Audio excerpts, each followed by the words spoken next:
எப்போ பாப்பா அந்த தெய்வத்தை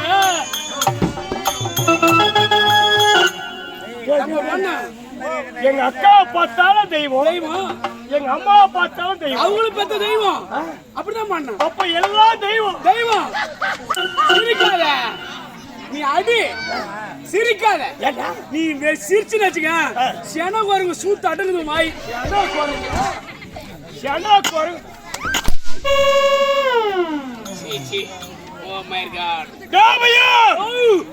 இந்த சிவசங்கராபுரி கோட்டையிலே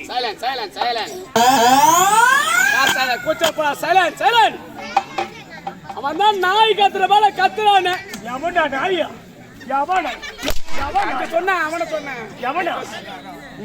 கேஸ் மகாராஜா இந்த சிவசங்கராபுரி கோட்டையிலே அதிவீரன் என்னடா? ஏன் அப்படி கேக்குற? அப்படின்னா பேசாதடா. ஏன் என்ன பண்ணிட்டாரு அவரு? அவன் கேட்டான் போல கேள்வி. என்ன கேட்டா? சத்தியமா எனக்கு அப்படியே என்ன பண்றது தெரியல. என்ன கேட்டா? அந்த மாதிரி கேட்காது. அவன் என்ன கேட்கறான்? என்ன கேட்டா? அந்த அண்ணா வந்தாரு, பாய் வந்தாரு, அவன் என்னமோ பைத்தியக்கார விட போல அடிச்சுக்கிறான். பைத்தியக்கார போல அடிச்சுக்கிறான். நான் பைத்தியக்காரா? யார் அவன்? யார் பைத்தியம்? யாரு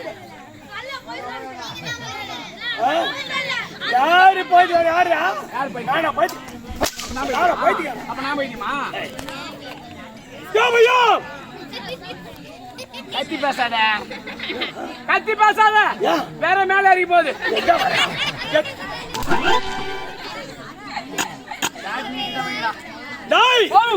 இந்த சிவசங்கராபுரி கோட்டையில் அதிவீரன் அனைவருக்கென்றா தெரியும். இந்த சிவசங்கர கோட்டையில்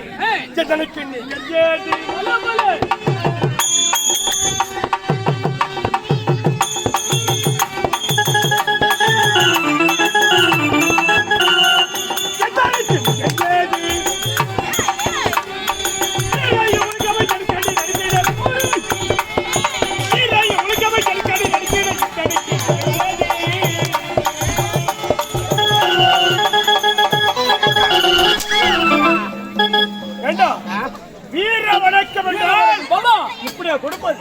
நீங்க யாரு? கமராட்டி, இன்று தினம் என்ன தெரியுமா? தமிழருக்கெல்லாம் திருநாள். தமிழர் திருநாள். தமிழருக்கெல்லாம் திருநாள். தமிழர் திருநாள் என்றால் சொல்லுங்க. வருடத்திற்கு ஒரு முறை நாம் அனைவரையும் கொண்டாடக்கூடியது வருட பிறப்பு. ஆமாங்க. இந்த வருட பிறப்பிலே முனியன் சொல்லக்கூடிய ஐயா அவர்கள், முனியன், ஆமாடா, முனியன் சொல்லக்கூடிய ஐயா அவர்கள் காலம் சென்று சாலோவை சாருவை சுவாமிவை சாருப்பு சொல்லக்கூடிய 4வது மோட்ச அடைய வேண்டும் என்று நம்முடைய சிங்களூர் சேர்ந்த ஐயா சீனிவாச ஐயா அவர்கள் அவருடைய கம்பெனியாகப்பட்டது பத்மாய் நாடக கம்பெனி அழைத்து வந்து நம்மளை அவரு சாலாம சாமிம சாரும சாரித்து சொல்லக்கூடிய 4வது மோட்ச அடைய வேண்டும் என்று சீனான கம்பெனியை கொண்டு வந்து அவருடைய இல்லத்திலே நம்ம வைத்திருக்கின்றார். ஆமாங்க, தெரியுமா? எதுக்காக? ஒருவர் இறப்பதும் பிறப்பதும் இறந்து வாழ்வு